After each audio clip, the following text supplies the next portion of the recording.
शिव महापुराण की कथा संपूर्ण विश्व के कल्याण हेतु श्रावण के इस पवित्र महीने में भगवान देवाधिदेव महादेव की कृपा से, करुणा से, उनकी उदारता से आयोजित की गई है।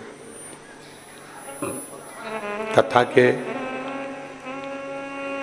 मुख्य यजमान श्री अनिल जी शुक्ला जी, श्रीमती शकुंतला शुक्ला जी, श्री सीताराम गौरीशंकर श्री खंडेलवाल जी, श्री चंद्रशेखर पिल्ले श्रीमती पूर्णिमा पिल्ले जी, श्री परमेश्वर सिन्हा श्रीमती आशा सिन्हा जी। एक बार यजमान परिवार के लिए जोरदार ताली बजाकर स्वागत, वंदन, अभिनंदन, जिन्होंने इस श्रावण के पवित्र अवसर पर भगवान देवाधिदेव महादेव की करुणा से, कृपा से, उनकी उदारता से और अपने पूर्वजों के आशीर्वाद से ये पवित्र शिव महापुराण कथा के यजमान पद ग्रहण किया है। आप सब भी आस्था चैनल के जितने श्रोता भाई बहन हैं, फेसबुक यूट्यूब पर जो कथा सुनने वाले हैं, ये सभी शिव कृपा से, भगवान शंकर की करुणा से और यहाँ बैठे सभी श्रोता भाई बहन कहीं ना कहीं शिव की उदारता से ये पवित्र कथा का लाभ लेने के लिए विराजमान है। जितना जजमान के ऊपर प्रभु की कृपा है, पूर्वजों का आशीर्वाद है, उतना ही आपके ऊपर भी प्रभु की कृपा और पूर्वजों का आशीर्वाद है, जो इस पवित्र कथा का लाभ आप ले रहे हैं। आज विराम दिवस है कथा का। 5 दिवसीय कथा जो 2 तारीख से 6 तारीख तक आयोजित की गई, आज विराम की ओर जाएगी। कहीं ना कहीं भगवान शंकर की अविरल भक्ति और मुक्ति का साधन शिव तत्व है। कहते हैं अगर एक क्षण, ये तो 5 दिन है,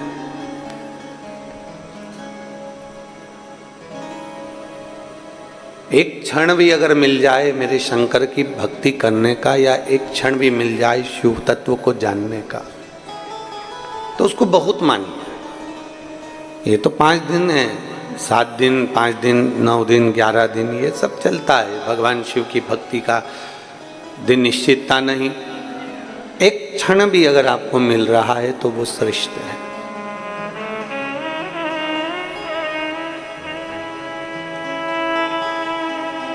कहते हैं कभी कभी आप जिस कंपनी में काम करते हैं, आप जिस एजेंसी को लेते हैं, जिस कंपनी में काम करते हैं, या जिस कार्य को अच्छी लगनता से करते हैं, तो एजेंसी वाले, कंपनी वाले आपको कहीं घूमने के लिए भेजते हैं। पता है आप लोगों को? और बोलो तो जम के, पता है ना? अगर एजेंसी है आपके पास में, या कोई कंपनी में आप नौकरी कर रहे हैं, सर्विस कर रहे हैं, और बहुत अच्छी सर्विस, बहुत अच्छी नौकरी, बहुत अच्छे तरह से आप अपनी एजेंसी को संभाल रहे हैं, तो कंपनी वाले आपको कहीं ना कहीं टूर पर भेजते हैं। उसमें किराया आपका नहीं रहता। किराया किसका? जम के बोलो, कंपनी वाले का। रुकना किसका? कंपनी वाले का। भोजन किसका? कंपनी वाले का। सब कुछ कंपनी वाले का रहता है। आपको तो केवल एंजॉय करो, आनंद करो और घूम फिर कर वापिस अपने घर पर आ जाओ। एक बात अपने अंदर उतार कर रखना, जब कंपनी वाले खुश होते हैं तो आपको घूमने के लिए भेजते हैं, कहीं विदेश भेजते हैं, कहीं अन्य जगह भेजते हैं। एजेंसी वाले खुश होते हैं तो आपको कहीं भेजते हैं, और शंकर भगवान जब खुश होते हैं तो शिव महापुराण में भेजते हैं। इतना स्मरण। शिव प्रसन्न हुए तो आप शिव पुराण तक पहुंचे। शंकर भगवान प्रसन्न हुए, मेरे ओघड़दानी शिव प्रसन्न हुए तो आप शिव महापुराण की कथा में बैठे हो। शिव प्रसन्न हुए तो आप कहीं आस्था चैनल पर, कहीं फेसबुक यूट्यूब पर शिव तत्व, शिव पुराण सुन रहे हो। 72 वर्ष में पढ़ने वाला ये श्रावण का महीना जो सोमवार से प्रारंभ होकर सोमवार को विराम ले रहा है। और कितने भाग्यशाली हैं आप और हम सब कि उस श्रावण के महीने में भगवान देवाधिदेव महादेव की कृपा से आप और हम कथा का रसतत्व ग्रहण कर रहे हैं।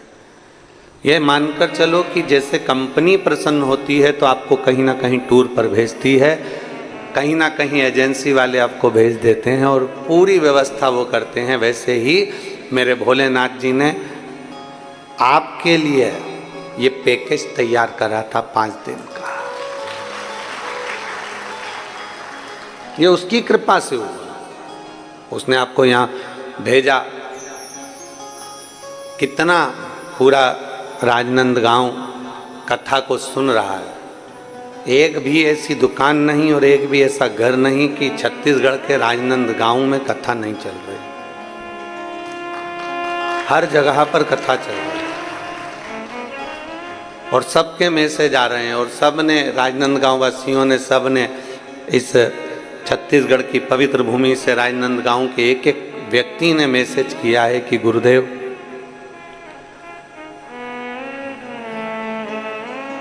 अभी हमारा पेट नहीं भराया।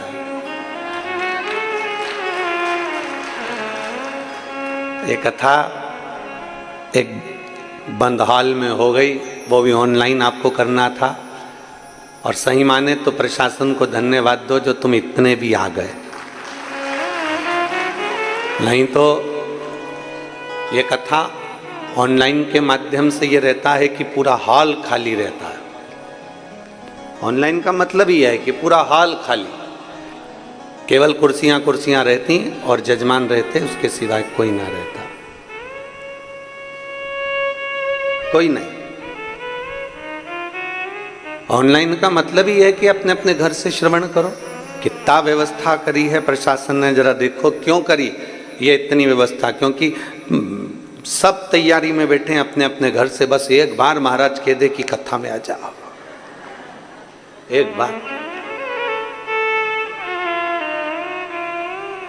फिर ये इतना फोर्स जो लगा कर रखा है पुलिस प्रशासन ने, कलेक्टर महोदय ने, एसपी, एसएसपी, कमिश्नर आदि, आईजी आदि ने, टीआई सब लगे हुए हैं, चाहे वो तहसीलदार बंधु हो, एसडीएम हो, एसएसपी, सब लगे, पूरा फोर्स लगा कर रखा चारों तरफ। और केवल इसलिए कि भक्त लोग यहाँ तक नहीं पहुँचे, और ये कथा ऑनलाइन है।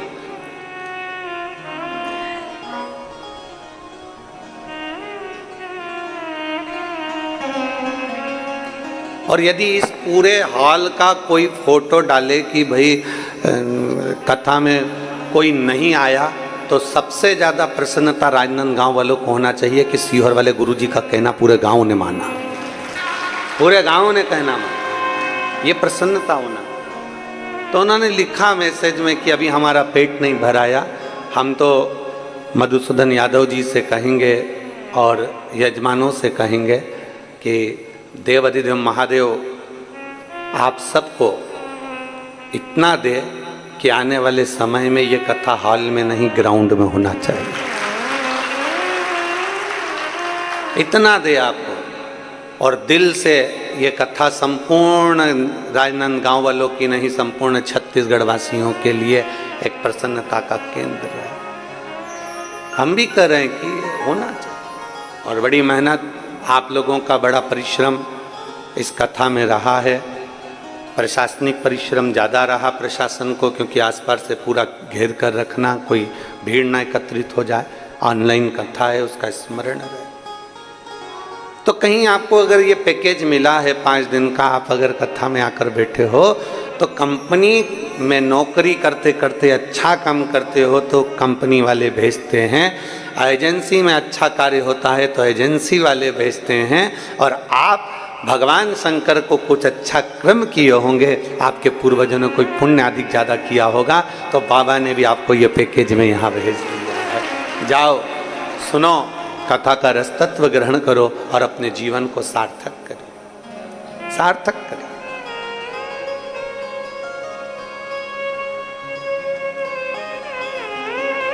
तेल कंपनी वाले, जब तेल कहाँ से निकलता है? पृथ्वी से। और तेल निकला पृथ्वी से, और उस पृथ्वी से निकले हुए तेल को फिर रिफाइनरी में भेजा जाता है। और रिफाइनरी में जब वो तेल तैयार होता है, रिफाइनरी में जब वो तेल क्लीन होता है, साफ होता है, तो 100 लीटर अगर तेल भेजा गया है तो उसमें से 90 लीटर बचता है। 10 लीटर रिफाइनरी में वो तेल बेकार कचरे में चला जाता है, डस्टबिन में चला जाता है। 100 लीटर तेल में से जो जमीन में से तेल निकला, जो पृथ्वी में से तेल निकला, उस तेल को 100 लीटर तेल को भेजा जाता है रिफाइनरी में। रिफाइनरी में क्लीन होने के बाद वो तेल 90 बचता है, 10 खत्म हो जाता है, 10 समाप्त हो जाता है, क्योंकि 10 लीटर उसमें से कचरा निकल जाता है, केवल 90 लीटर बचकर मार्केट में आता है। उसी तरह जैसे पृथ्वी में से तेल निकला, उसको रिफाइनरी में भेजा, रिफाइनरी में भेजकर 10 हट गए, तब केवल 90 बचे, 90 लीटर तेल बचा। उसी तरह हम भी जैसे पृथ्वी से तेल निकलता है, हम भी अपनी माता के गर्भ से निकलते हैं और शिव महापुराण की रिफाइनरी में जाकर क्लीन होने का प्रयास करते हैं।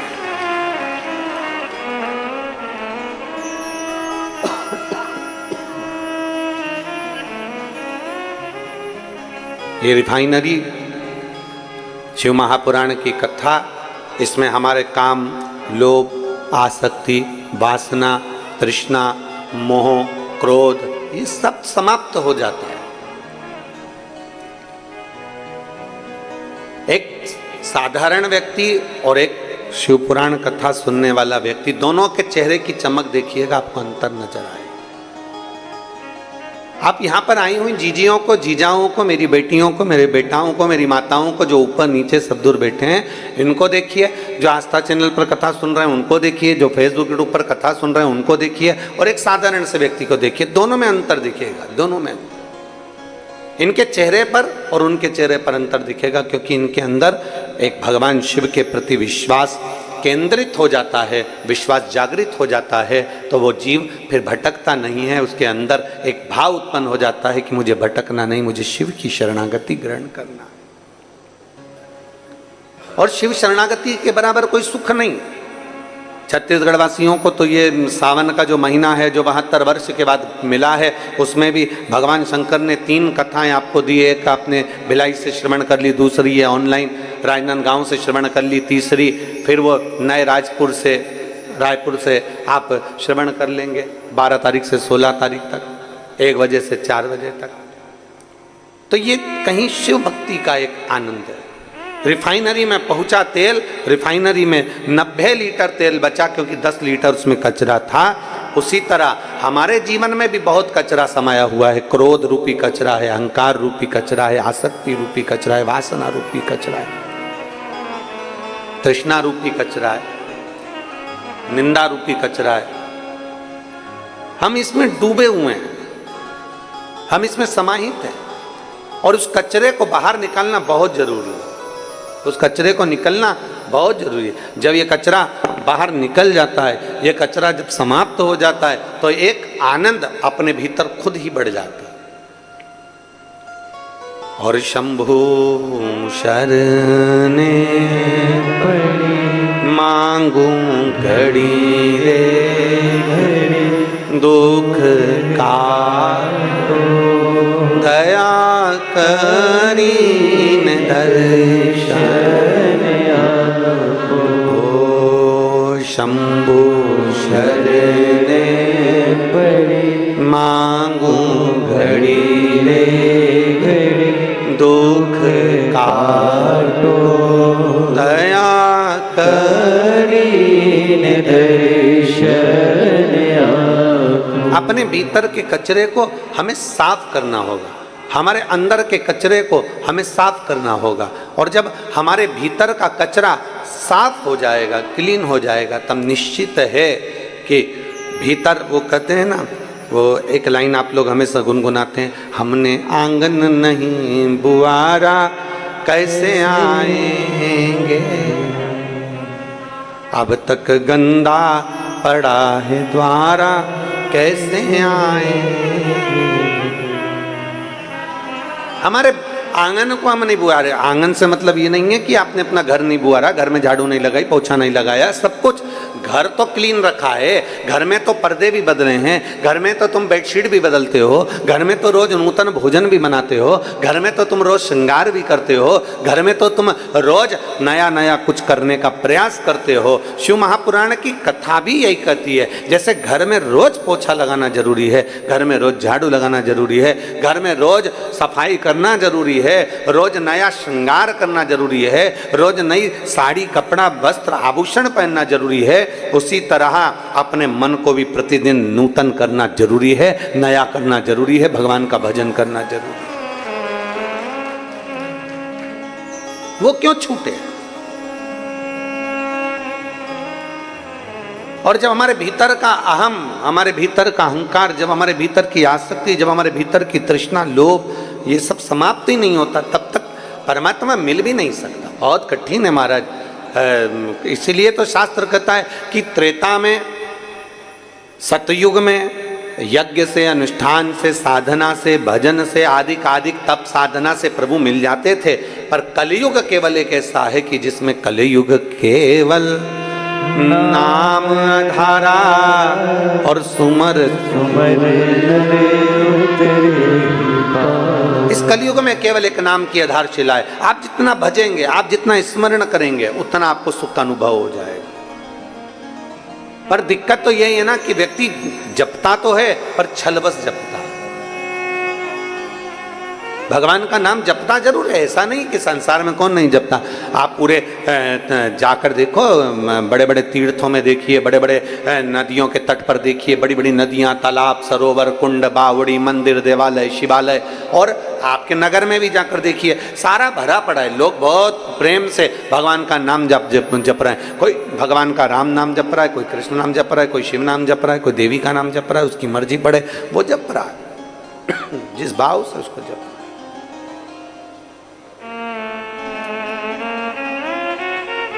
उसका जैसा मन करता है वो जप रहा है। पर यदि 100 लोग उठाए जाएं और 100 लोग उठाने के बाद अगर उनमें से छाटा जाए कि इनमें से सही भजन कितने करें, सही भजन करने वाले कितने, भगवान शंकर को रिझाने वाले, भगवान को मनाने वाले कितने, 100 में से अगर हिसाब लगाया जाए तो कहीं थोड़ा सा 2-5 कुछ ऐसे निकलेंगे जो भगवान शंकर की सही भक्ति में लगे हुए हैं, सही भजन में लगे हुए हैं, सही स्मरण में लगे हुए हैं। बाकी के तो जितने आपको नजर आएंगे, हो सकता है कि कहीं ना कहीं वो विचलित हो अपने चित्त से, अपनी वृत्ति से, अपने मन से विचलित। कहीं अगर भगवान शिव की कृपा आप पर हुई है, भगवान शंकर की करुणा हुई है, आप शिव मंदिर तक जा रहे हैं, आप शंकर का गुणगान कर रहे हैं, आप शंकर जी के मंदिर में 1 लोटा जल समर्पित कर रहे हैं, आप भगवान देवादिदेव महादेव को रिझाने का प्रयास कर रहे हैं, तो ये मानकर चलो कि कहीं शिव तत्व की बड़ी कृपा हुई है आप पर, भगवान शंकर की बड़ी करुणा, बड़ी करुणा। हमने पहले दिन भी कथा में कहा था, आज फिर कहते हैं, अपने घर जाकर अपनी नजर जरूर उतरवा लेना कि भगवान शंकर की कितनी कृपा आप लोगों पर हुई, इसका कोई वर्णन नहीं, कितनी करुणा।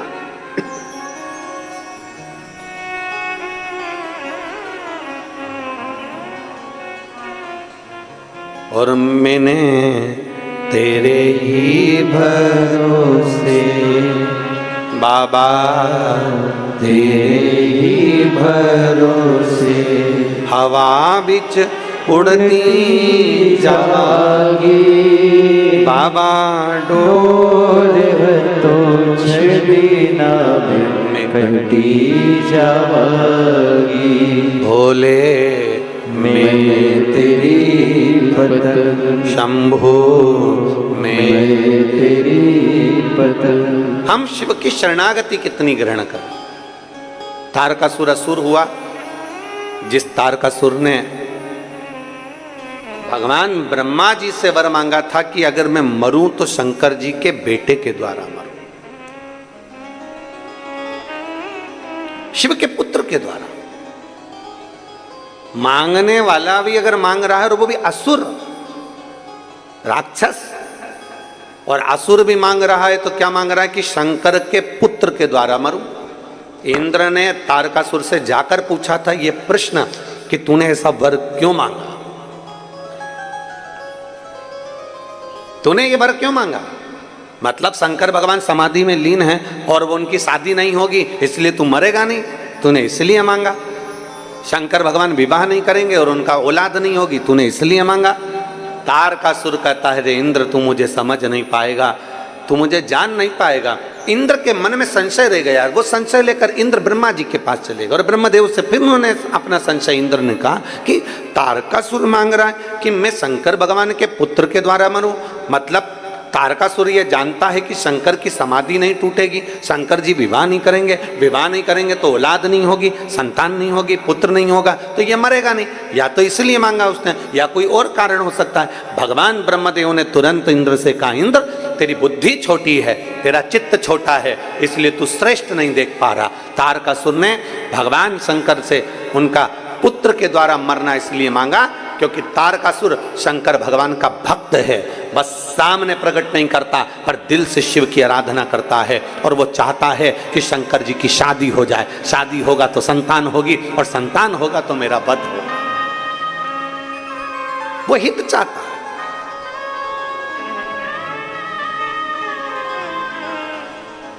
अब दुनिया के लोग उसको आहित समझे।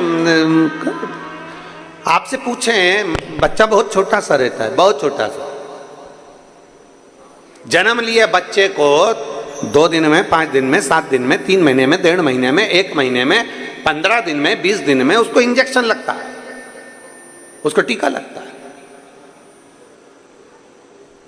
आप सब माँ बैठी हो, आप सब मेरी जीजियां बैठी हैं, सब माताएं बैठी हुई हैं और सारी आस्था चैनल पर मेरी जितनी जीजियां कथा श्रवण कर रही हैं, जितनी मेरी माताएं कथा श्रवण कर रही हैं, वो जानती हैं गोदी में छोटा सा बच्चा है, अभी अभी जन्मा, दुबला पतला छोटा सा, हड्डी हड्डी शरीर में उसके छोटा सा, बहुत छोटा। अब जन्म लिए बच्चे में कितना प्राण होगा। पर आपसे पूछे मेरी जीजियों से कि आपको मालूम है कितना कष्ट से हुआ है, कितने साल के बाद हुआ है, कितनी मुश्किल से हुआ है। इतना छोटा सा तो बालक है, छोटा सा बच्चा है, छोटी सी बेटी, छोटा सा बेटा है, छोटा सा बाबू है। इसको अब डॉक्टर ने कहा है इसको इंजेक्शन लगेगा, टीका लगेगा, फिर भी माँ अपने हृदय पर पत्थर रखती है और अपने बच्चे को लेकर हॉस्पिटल में टीका लगवाने जाती है। गई कि नहीं गई? बोलो बोलो, जम के बोलो। गई। क्यों गई? काय के लिए गई? जब उसका इतना चाहने वाला पुत्र, और उसको मालूम है रोएगा ये कम से कम अभी 4 दिन 5 दिन रात को भी नहीं सोएगा, रोता रहेगा रोता रहेगा रोता रहेगा। उसको मालूम है बुखार भी आएगा, उसको मालूम है इसको बुखार जरूर आएगा। माँ को मालूम है इसकी तबीयत खराब होगी, पड़ा रहेगा सुस्त होकर, रोता रहेगा, दूध भी नहीं पिएगा, माँ को सब मालूम। पर माँ फिर भी उसको इंजेक्शन लगवा रही है, उसको टीका लगवा रही है, क्योंकि उसको मालूम है कि आज अगर मैंने लाड़ प्यार में इसको टीका नहीं लगवाया तो इस बच्चे की पूरी जिंदगी खराब हो जाएगी। इसको कहीं मालूम पड़े कि कोई शरीर का रोग ना हो जाए, कहीं शरीर का रोग, इसका कोई हाथ पैर शरीर कोई ऐसा बेकार ना हो जाए, तो माँ उसको अपने हृदय पर पत्थर रखकर उसको टीका लगवाती, माँ उसको इंजेक्शन लगवाती। उसको मालूम है कि ये इसको कहीं ना कहीं इसको तकलीफ होगी, उसको मालूम है कि कहीं ना कहीं इसको कष्ट होगा, उसको मालूम है कहीं ना कहीं ये रोएगा, बुखार भी आएगा, शरीर में कष्ट भी होगा, फिर भी माँ उसको लेकर जाती है, टीका लगवाती है। क्यों? क्योंकि आज अगर इसको टीका नहीं लगा, इंजेक्शन नहीं लगा तो इसका कल बिगड़ जाएगा। उसी तरह संसार का हर व्यक्ति एक विचार, एक चित्त अपने मन में लेकर आए कि हमें 1 मिनट के लिए, 2 मिनट के लिए शिवालय जाना है, 1 लोटा जल चढ़ाना है। क्यों? क्योंकि अगर मैं आज नहीं गया तो मेरा कल बिगड़ जाएगा, इसलिए आज अगर मैंने जल चढ़ा लिया तो मेरा कल भी सुधर जाएगा। ये निश्चित है, कल सुधरेगा मेरा। एक माँ ने पत्र लिखा है,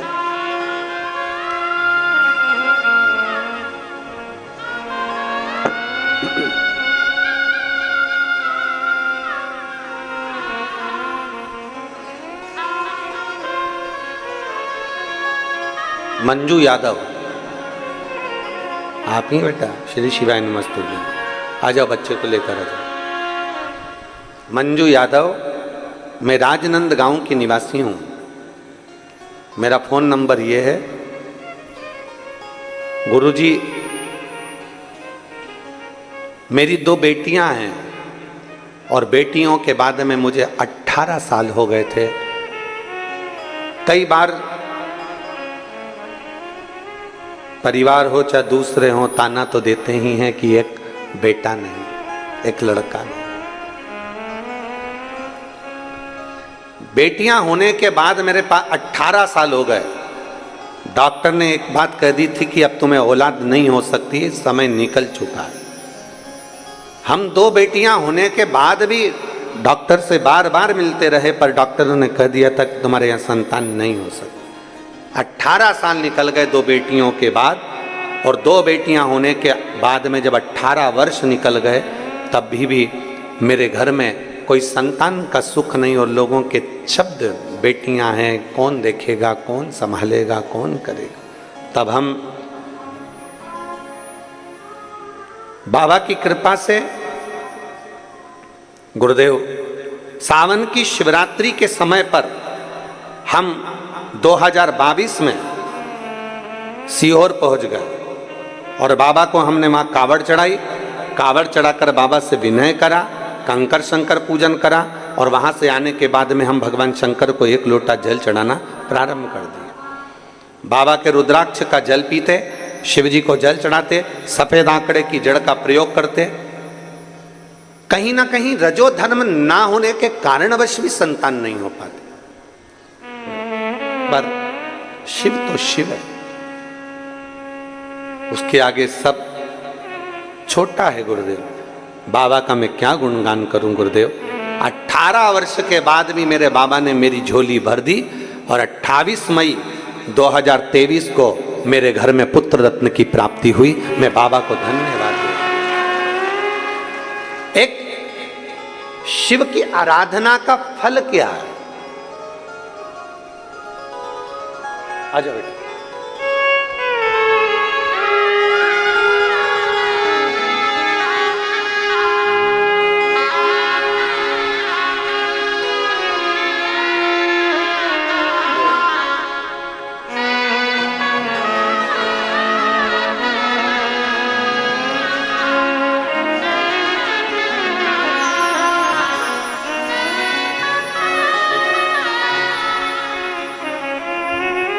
एक शिव की आराधना का फल क्या?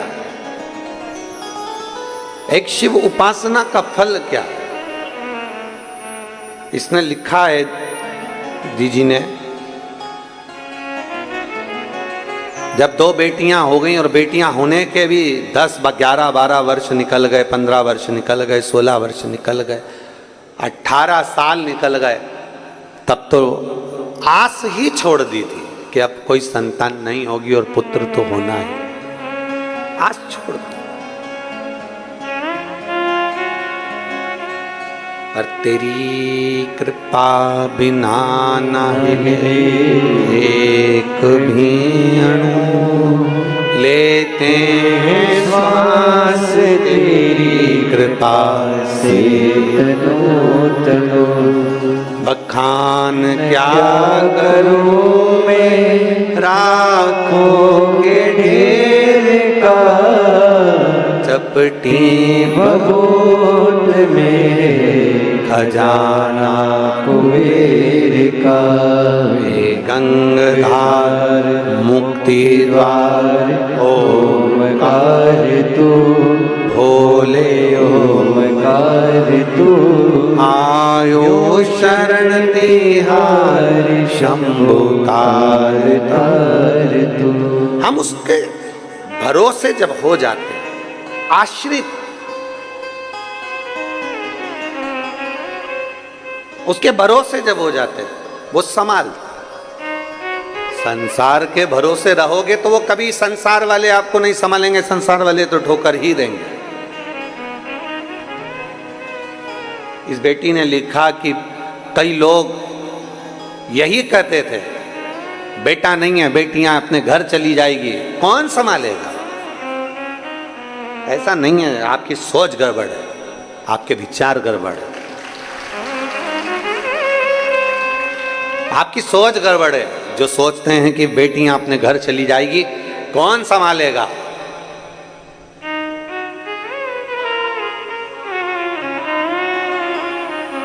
जिसका कोई नहीं उसका तो शिव है यारो। क्यों विचार कर।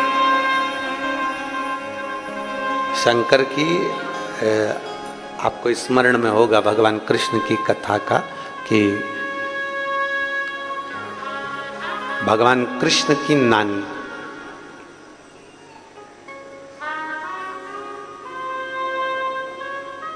भगवान कृष्ण की नानी यशोदा जी की मां, जिनका नाम था पाटला देवी। क्या नाम था? पाटला देवी। यशोदा जी की जितनी बहन थी सबके घर में औलाद थी, बस यशोदा जी की यहाँ नहीं थी। यशोदा जी की जितनी बहन थी सबके घर संतान थी, पर यशोदा जी की यहाँ नहीं। अवस्था भी हो गई थी यशोदा जी की बहुत, पर पाटला देवी के मन में बहुत खलबली मचती थी, मेरी एक बेटी और उसके घर औलाद।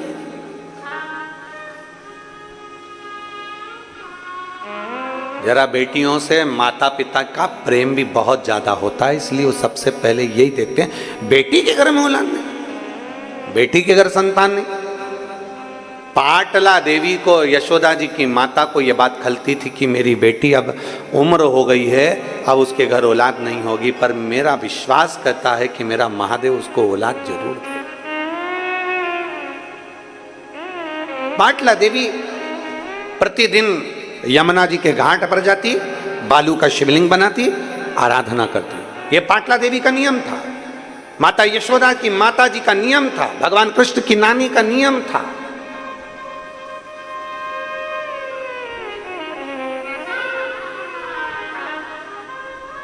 यमुना जी के घाट पर जाती और बनाती शिवलिंग, पार्थिव शिवलिंग का पूजन करती, आराधना करती, चाकरी करती। एक दिन पाटला ने पार्थिव शिवलिंग को बना तो लिया पर विसर्जन ही नहीं करा, ले शंकर जी को विसर्जन नहीं करा। और पार्थिव का नियम है, प्रदोष के दिन संध्या काल में रात्रि को हो सकता है, शिवरात्रि के दिन रात्रि को हो सकता है, पर बाकी के दिनों में चाहे सोमवार हो, मंगलवार हो, बुधवार हो, गुरुवार हो, शुक्रवार हो, शनिवार हो, बाकी के दिन अगर आप पार्थिव बना रहे हो तो रात्रि होने से पहले उसका विसर्जन होना जरूरी है।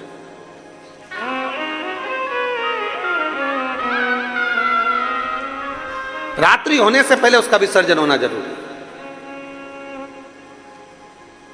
और शिवलिंग पार्थिव का मतलब ये होता है कि पार्थिव लिंग बनाना, पार्थिव शिवलिंग बनाना, उसका चेहरा नहीं बनाया जाता। पार्थिव में कभी भी आंख, नाक, मुख ये कुछ नहीं बनाया जाता। पार्थिव मतलब पार्थिव, शिवलिंग मतलब शिवलिंग।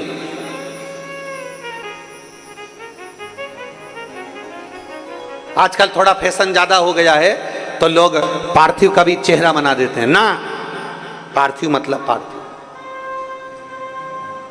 शिवलिंग मतलब शिवलिंग।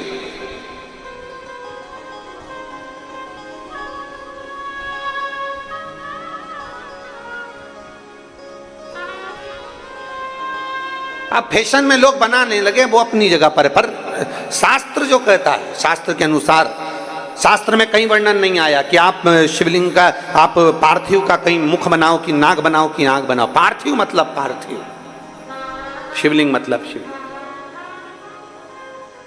शिवलिंग का निर्माण। अब मां यशोदा जी की माता पाटला देवी ने पार्थिव लिंग का विसर्जन नहीं किया, घाट पर ही है, वहीं बैठी है, विसर्जन नहीं कर रही, और बस शिवलिंग के जो जलाधारी है उस जलाधारी पर, पार्थिव पर हाथ रखकर बैठी है और भगवान को पुकार रही। हमने परसों की कथा में कहा था, पुकारे जाओ पुकारे जाओ पुकारे जाओ। 10 साड़ी देखते हो तब एक साड़ी पसंद आती है, 10 कपड़े देखते हो तब एक कपड़ा पसंद आता है। उसी तरह 10 बार पुकारोगे तब एक पुकार भोलेनाथ सुनता जरूर है। पुकारो, बोल बम का नारा है। आवाज, नाश्ता ज्यादा करिया है क्या? जरा दमदारी से बोलो, बोल बम का नारा है, सारी समस्या का हल जल। अब यहां शिव तत्व कह रहा है 10 बार पुकारोगे तब एक पुकार मेरा शिव सुनेगा। 10 बार पुकारा सुनेगा। हाथ रखकर बैठ गई। कभी कभी तुम्हारा भी दिल कर जाए तो शिवलिंग हो, मंदिर देवालय शिवालय हो, शिवालय में जो जलाधारी होती है, जो चरण होते हैं जहाँ से पानी नीचे बहता है, वहाँ अपना हाथ रखकर कभी कभी बैठ गए। शिव, अगर मंदिर में भीड़ ना हो तो, भीड़ हो तो तुम फालतू मत बैठ जाना, नहीं तो हालत खराब हो जाए। भीड़ ना हो तो हाथ रखा बैठ गए। मुझे तेरा ही सहारा है मेरे भोले। हाथ शंकर के जलाधारी पर, उससे अपने मन की बात।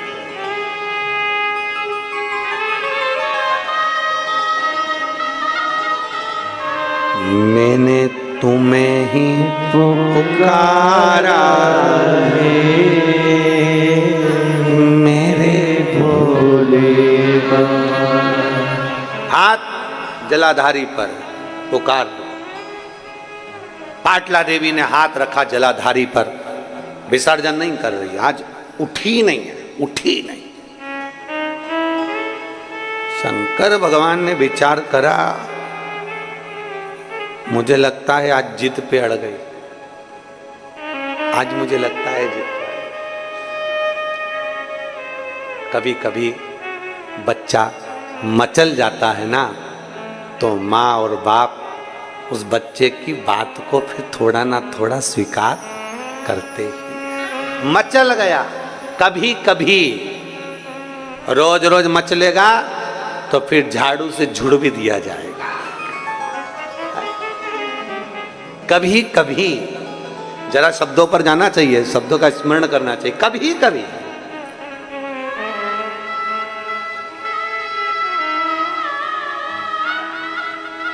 अब भगवान कृष्ण की नानी पाटला देवी हाथ रखकर बैठ गई, हिलती नहीं, बैठी वहीं पर पुकार रही, नमः शिवाय नमः शिवाय नमः शिवाय श्री शिवाय नमस्तुभ्यम पुकार रही। बाबा ने सोचा ये आज हिलने वाली नहीं है। शंकर भगवान एक बूढ़े का रूप लेकर पाटला देवी के पास में पहुंच गए। बुजुर्ग का रूप, बूढ़े का, एक बूढ़े का रूप लेकर, बहुत बुजुर्ग का, बहुत बुजुर्ग।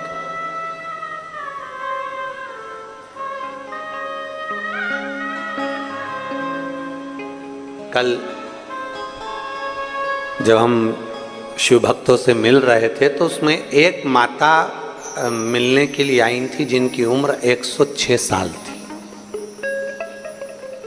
खंडेलवाल जी आप भी देखे होंगे, वो साइड में बैठी थी, स्मरण में होगा। काय शुक्ला जी आप मिले थे, 106 वर्ष की थी, 106 वर्ष।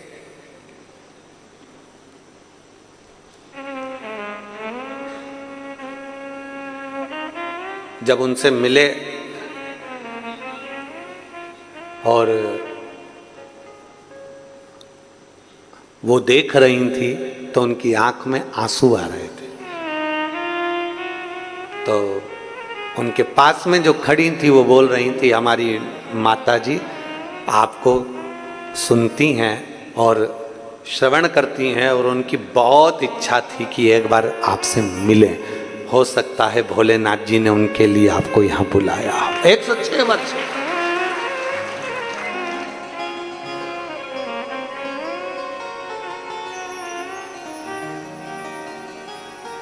एक बुजुर्ग का रूप लेकर मेरे महादेव आते। कभी कभी हो जाता है शिव तत्व को प्राप्त करने का एक भाव प्रकट हो जाता है, शिव तत्व का।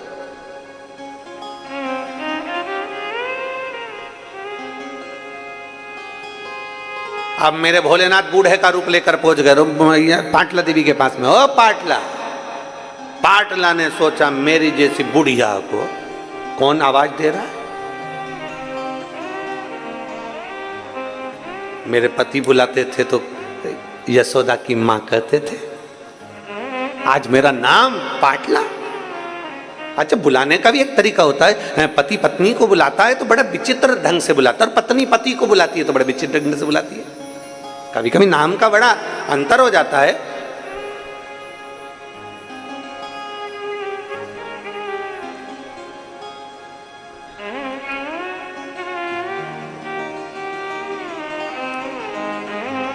बड़ा नाम का अंतर है। अब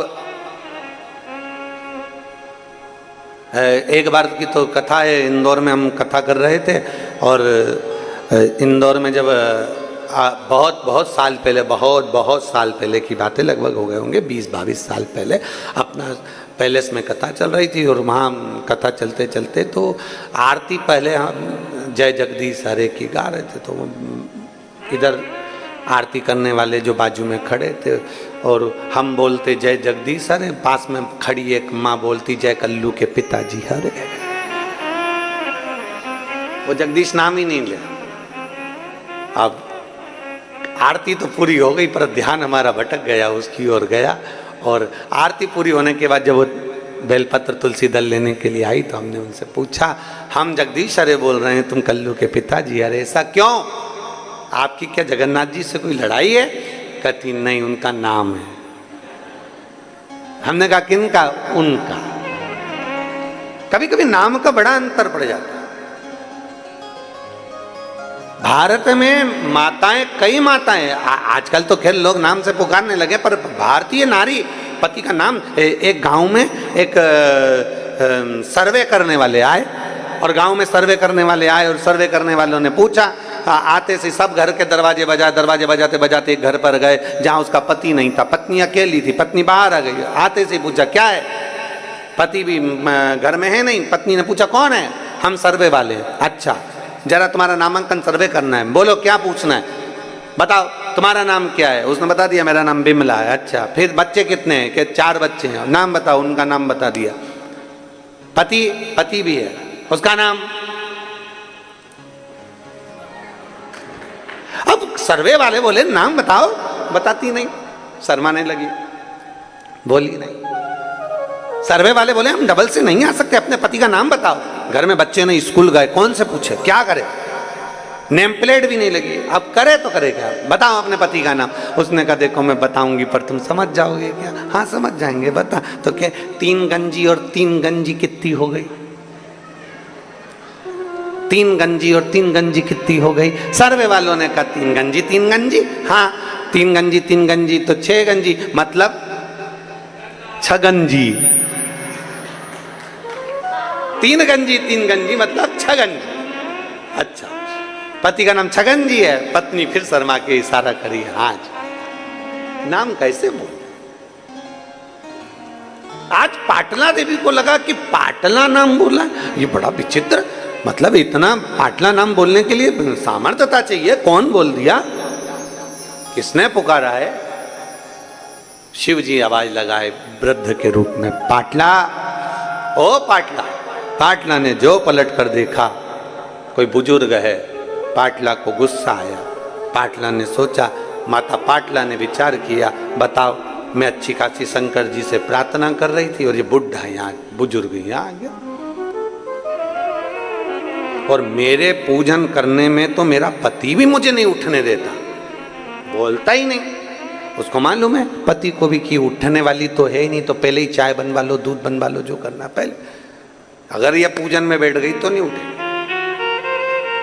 और कई माताओं की आदत रहती है, पूजन में अगर बैठी हैं और अगर कहीं बहू बेटा पोता पाती जो भी कोई है वो अगर कुछ थोड़ा बहुत भी छेड़ देना तो इसको बड़ा गुस्सा आता, बड़ा क्रोध। पर क्रोध नहीं करना चाहिए। पर पाटला मेरे को पुकारा, कौन पुकार रहा है? जो पलट कर देखा एक बुजुर्ग थे, डंडा टेकते टेकते आ रहे थे। पाटला ने पूछ लिया, बाबा क्या चाहते हो? बाबा कहते हैं बहुत भूख लगी है, बहुत बहुत। बाबा भूख? हाँ बहुत तेज भूख लग रही है। हाँ ठीक है बाबा। पाटला उठी, शंकर भगवान को जो नैवेद्य लगाया था वो पाटला ने शिव जी के सम्मुख में दे दिया।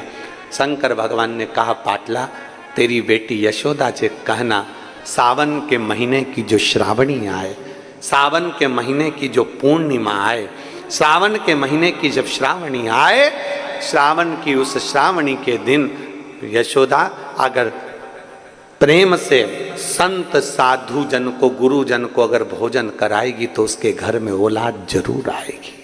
कहो यशोदा से। श्रावणी पर?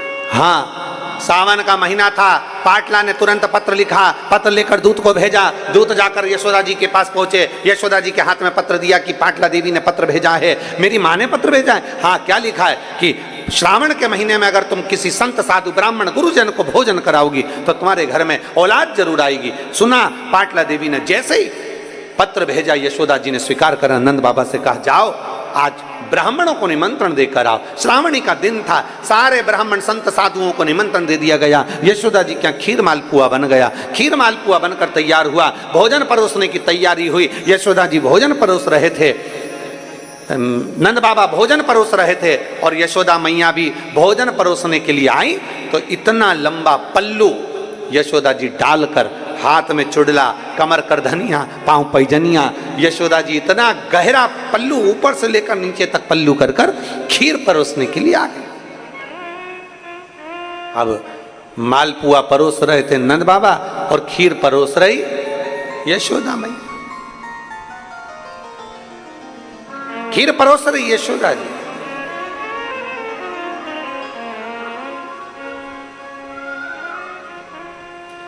दूध सामग्री जो होती है ना, वंश की वृद्धि करती है।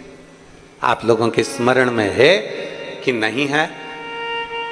श्राद्ध पक्ष में सारा भोजन कोई भी लगाकर ब्राह्मण को जिमाए उससे मतलब नहीं है, पर श्राद्ध पक्ष में तिथि पर, श्राद्ध में या अन्य तिथि पर, बरसी आदि तिथि पर अगर खीर का पात्र भरा जाए तो घर की बहू, घर की माता, घर की स्त्री, घर में जो ताई चाची जो भी है घर में स्त्री, उस खीर के पात्र को उसको भरना चाहिए। संपूर्ण थाली कोई लगाए और फिर निवेदन करेंगे। श्राद्ध पक्ष में एक बार प्रयोग कर देखिए।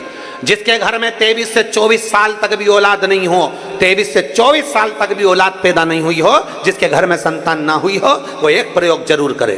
एक प्रयोग जरूर करो कि 23 साल तक भी औलाद ना हुई हो तो श्राद्ध पक्ष में तुम्हारे दादा परदादा किसी का श्राद्ध घर में हो रहा हो और किसी दादी का श्राद्ध, किसी दादा का श्राद्ध, किसी बुजुर्ग का श्राद्ध तुम्हारे घर में हो रहा हो तो खीर के बर्तन में खीर तुम भरकर और उस ब्राह्मण को जिसको घर में बुलाया गया है भोजन कराने के लिए, वहां तुम देकर आओ और अगले श्राद्ध तक इंतजार करो।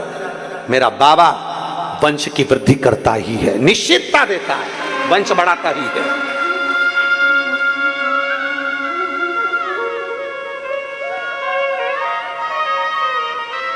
तीन तिथियां हैं, तीन तिथियां जिसमें महादेव को दूध जरूर चढ़ाना चाहिए।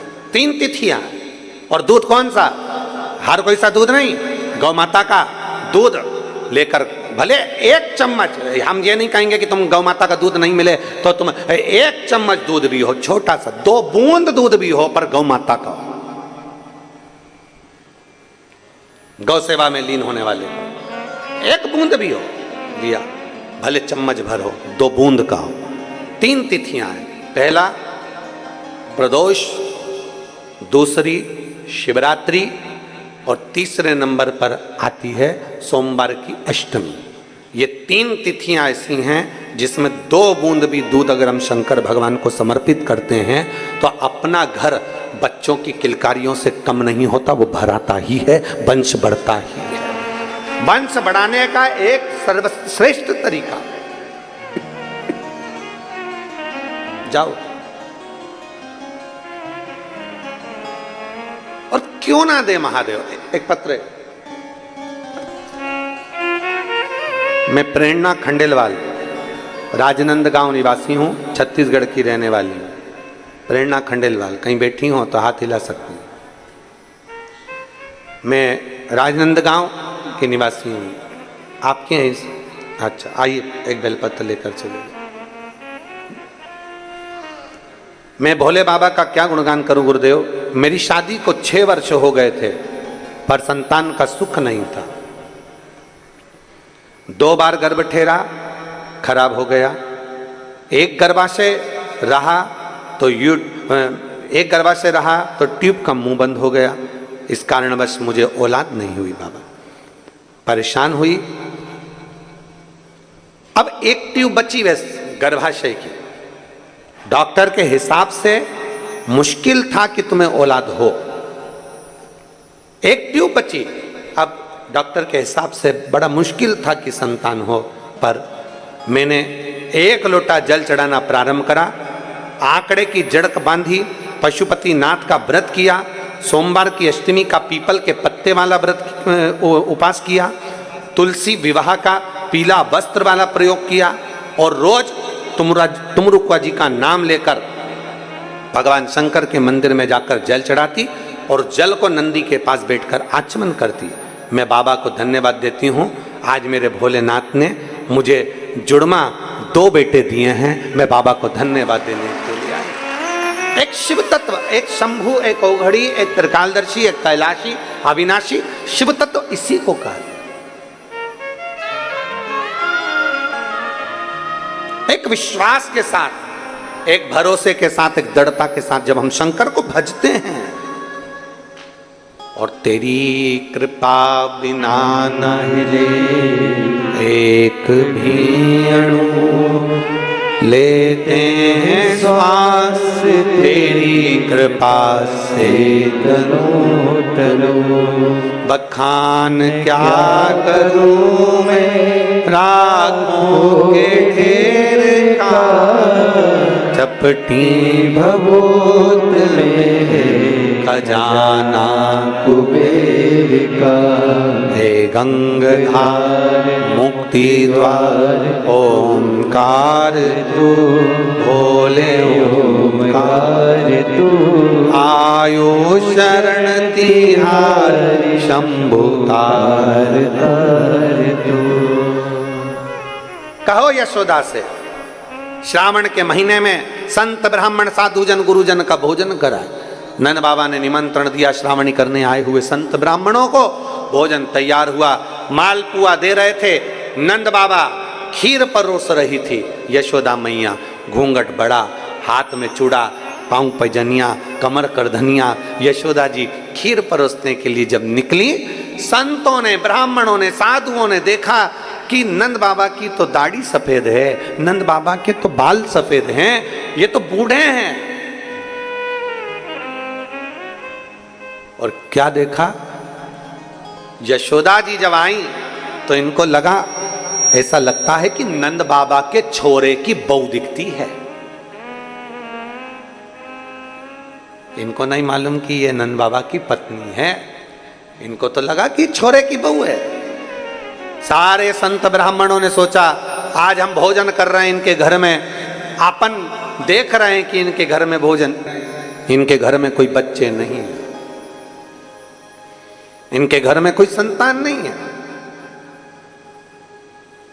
फिर सारे संत ब्राह्मण साधुओं ने एक साथ, यशोदा जी का तो मुख नहीं देखा था, चुड़ला पायल नई नवेली बहू जैसी दिखी, तो सारे संत ब्राह्मणों ने आशीर्वाद एक साथ दे दिया, पुत्र भव। क्या आशीर्वाद दिया? पुत्र भव। यशोदा जी ने अंदर मन में सोचा, पल्लू ली थी, बताओ नंद बाबा 60 के, मैं 55 की, और पुत्र होने का वर दिया, कैसे होगा। यशोदा जी ने जो अपना पल्लू हटाया, पल्लू हटाते से ही जितने संत ब्राह्मण बैठे थे सबने देखा कि इनके भी बाल सफेद हैं, आशीर्वाद गड़बड़ हो गया। नंद बाबा बोले, बाबा मैं 60 का ये 55 की कहाँ बच्चा होगा। संत कहते हैं श्रावण के महीने में अगर तुमने भोजन कराया है तो वो वचन कभी झूठा नहीं हो सकता। तुम्हारे यहाँ बेटा आएगा, चाहे वो कहीं से भी आए, पर बेटा जरूर आएगा। कहीं से भी आए, बेटा जरूर आएगा। और चमत्कार सा हो गया लोगों, हो गई बात निराली। रात ही रात में नंद बाबा की दाढ़ी हो गई काली। और ना जाने किस ऋषि मुनि ने धागा हाथ लपेटा कि नंद घर अनहोनी हो गई, बेटी हो गया बेटा। हुई थी बेटी, पर वचन दिया है, झूठा कैसे हो सकता है, हो गया बेटा। एक पार्थिव लिंग का निर्माण, पूजन, भजन, अर्चना, जो मांगो वो मिलता, कैसे प्राप्त ना हो।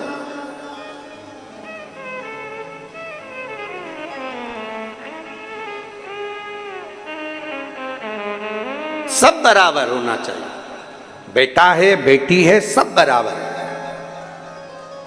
सबका सम्मान, सबका आदर, सबका सत्कार हो।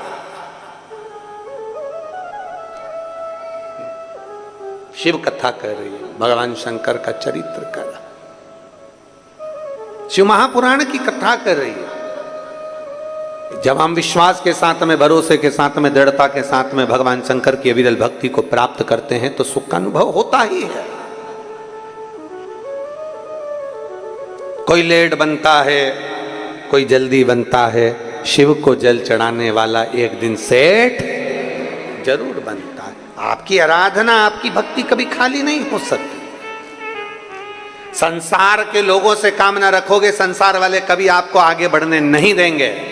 पर जब अपना आत्मबल, अपना विश्वास जब प्रबल होता है तो व्यक्ति आगे बढ़ ही जाता है। कौन रास्ता देगा?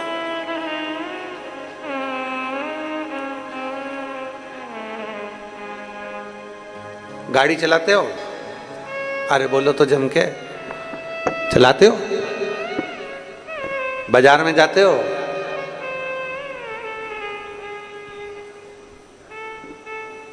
बहुत ट्रैफिक में, बहुत भीड़ में तुम कितना भी हारन दे लो, कितना ही, कोई साइड नहीं देता। सब अपनी मस्ती में बोड़ बोड़ बोड़ बोड़ करके गाड़ी अपनी अपने हिसाब से चला। वो तो ज्यादा तुम्हारा हारन बजता है तो भी वो थोड़ा चिढ़ के थोड़ा सा रास्ता देता है।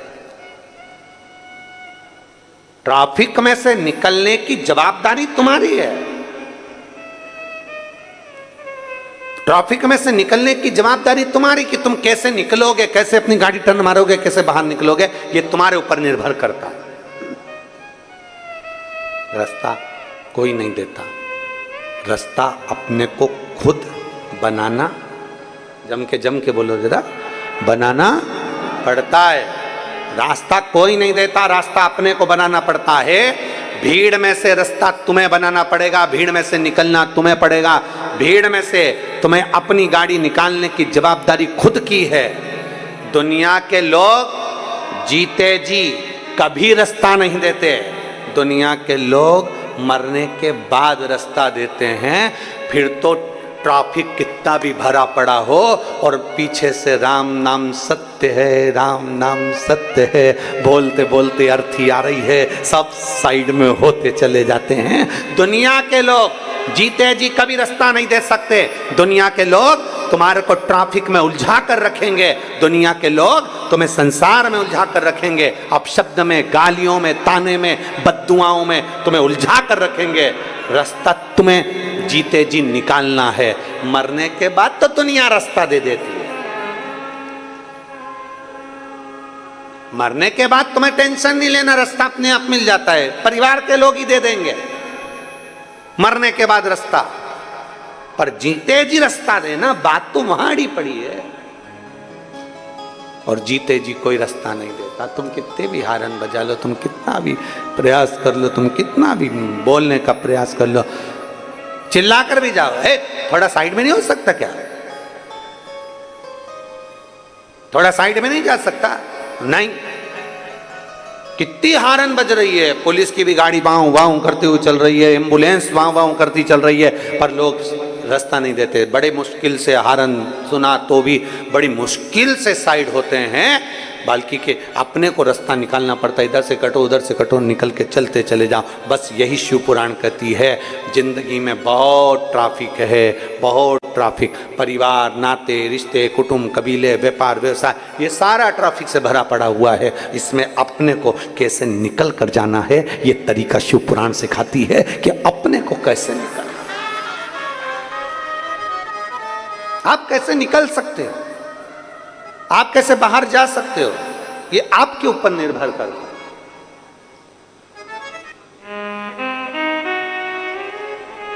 अपने को कैसे बाहर जाना है, ये अपने ऊपर निर्भर करता है। और महाराज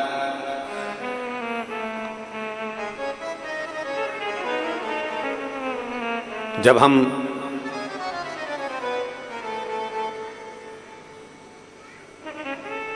शिव स्तुति में लगते हैं, तब मेरा भोलेनाथ कहीं ना कहीं हमें मार्ग देता ही है,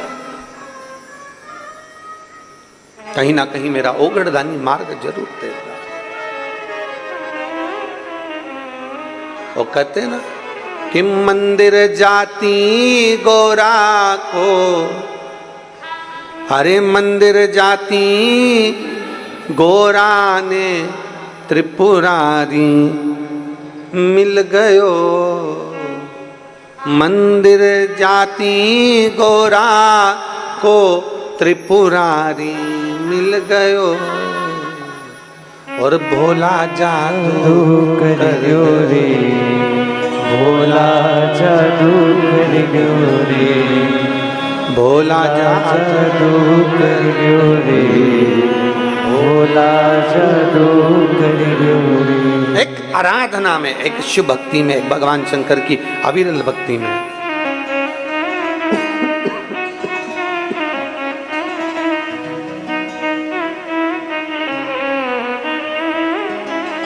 शिव आराधना में एक रमना और उसको पुकारना, ये बहुत जरूरी। अरे डमरू वाले आजा तेरी याद सताए, मेरा ये भरोसा नहीं टूट न जाए, ओ डमरू वाले आजा तेरी याद सताए, मेरा ये भरोसा कहीं टूट न जाए, डमरू वाले आजा तेरी याद सताए, मेरा ये भरोसा कहीं टूट न जाए। छुपा कहाँ भोले बाबा, ओ डमरू वाले आजा तेरी याद सताए, मेरा ये भरोसा कहीं टूट न जाए।